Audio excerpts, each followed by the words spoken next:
Hello everyone, welcome to target time. आज हम discuss करने वाले हैं टाइम एंड वर्क पे बेस्ड एक कॉन्सेप्ट।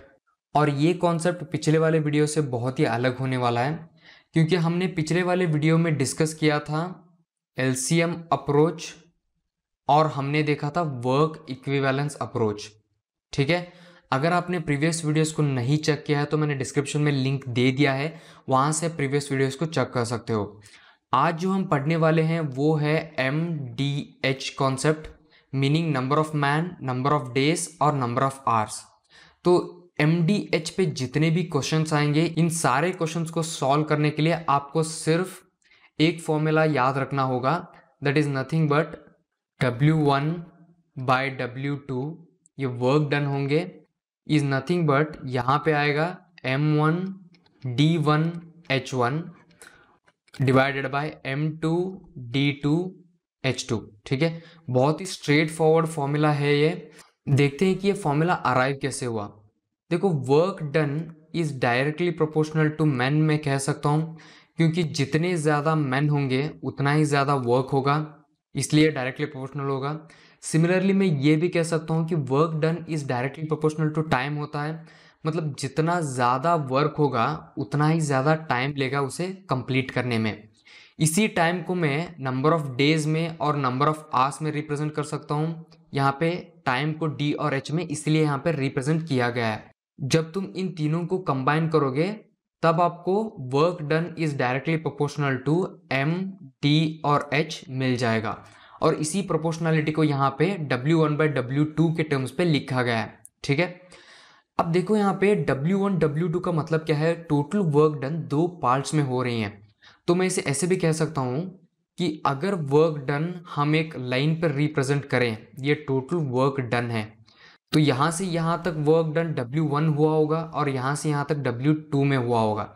ये बहुत ही छोटा सा कॉन्सेप्ट है जो तुम्हें याद रखना होगा। ठीक है, तो अब देखते हैं कि इस क्वेश्चन को आपको कैसे अप्रोच करना था। हमें क्वेश्चन में क्या दिया है, A contract is to be completed in 50 days and 105 men were set to work, each working 8 hours a day. ठीक है, After 25 days, 2/5 of the work is finished.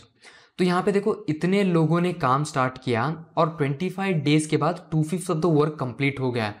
तो यहाँ पे मैं first part of the work को W1 मानूंगा।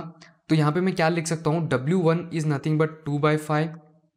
Yes, और इसके करस्पॉन्डिंग वैल्यूज हमें लिखने होंगे। मैन कितने थे, 105 मैन थे, तो यहाँ पे 105 आ जाएगा। और इन्होंने काम किया था 25 डेज तक।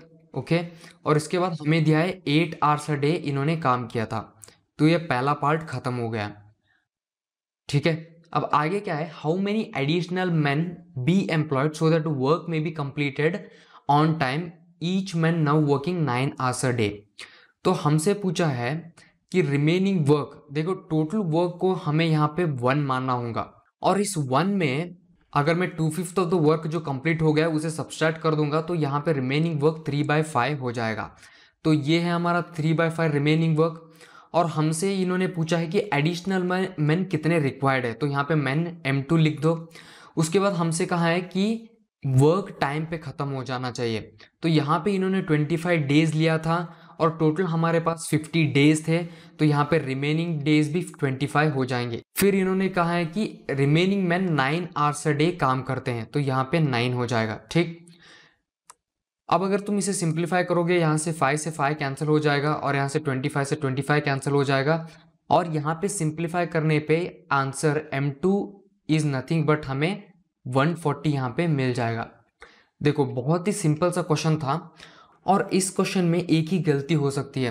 देखो बहुत लोग M2 तक सॉल्व करके डायरेक्टली आंसर 140 टिक कर देते हैं। अगर टीटा बेस्ड का क्वेश्चन है तो 140 एंट्री करके छोड़ देंगे, मगर क्वेश्चन में उन्होंने हमसे पूछा है कि how many additional man be employed.